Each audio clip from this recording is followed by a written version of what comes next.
Hi friends, welcome to Yuva's Kitchen. Yuva's Kitchen channel இது வரைக்கும் நீங்க subscribe பண்ணலனா subscribe பட்டனை press பண்ணுங்க.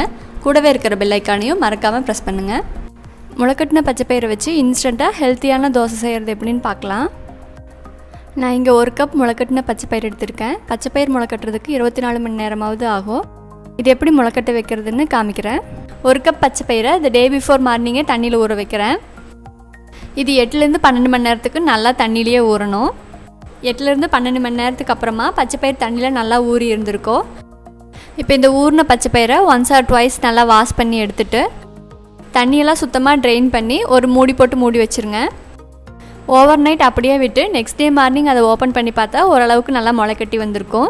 முளைப்பு இன்னும் கொஞ்சம் அதிகமாக இருக்கணும்னா 4 மணி நேரத்துக்கு இதை அப்படியே விட்டுருந்தீங்கன்னா இன்னும் கொஞ்சம் அதிகமாக முளைச்சி வரும். இப்போ மாவு அரைக்கிறதுக்கு தேவையான இன்க்ரீடியன்ட்ஸ் என்னென்னு பார்க்கலாம். 1 கப் முளைக்கட்டின பச்சைப்பயிறு எடுத்துருக்கேன்.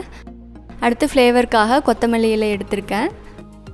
1/2 டீஸ்பூன் சீரகம், கொஞ்சமாக கருவேப்பிலை, 5 ல இருந்து 6 பல் சின்ன வெங்காயம், 1/2 இன்ச் இஞ்சி, அப்புறம் ஒரு பச்சை மிளகாய். இப்போ இது எல்லாத்தையும் மிக்சர் ஜாரில் போட்டு அரைச்சி எடுத்துகிட்டு வந்துடலாம். 1 கப் முளைக்கட்டின பச்சைப்பயிர், 1/2 இன்ச் இஞ்சி, ஒரு பச்சை மிளகாய், 6 பல் சின்ன வெங்காயம், கொஞ்சமாக கருவேப்பிலை, கொத்தமல்லி இலை,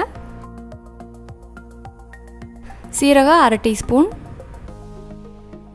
அடுத்து இதில் மாவு அரைக்கிறதுக்கு தேவையான அளவுக்கு தண்ணி ஆட் பண்ணி அரைச்சிட்டு வந்துடுறேன்.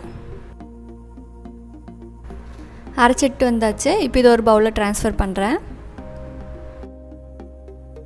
இது கூட 1 டேபிள் ஸ்பூன் போல் அரிசி மாவை ஆட் பண்ணுறேன். இது கூடவே உப்பு தேவையான அளவுக்கு ஆட் பண்ணுறேன். இப்போ இதை நல்லா மிக்ஸ் பண்ணி விடுறேன். சப்போஸ் மாவு ரொம்ப கெட்டியாக இருந்ததுன்னா தண்ணி கொஞ்சம் ஊற்றிக்கோங்க.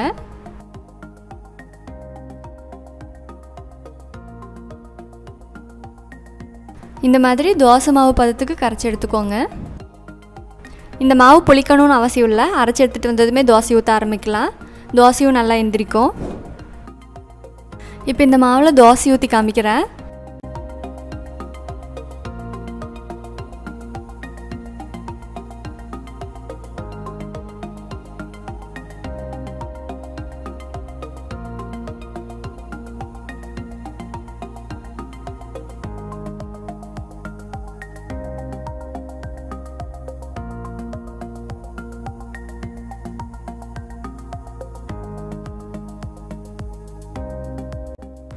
முளைக்கட்டின பச்சைப்பயிரில் தோசை சூப்பராக ரெடி ஆயிடுச்சு.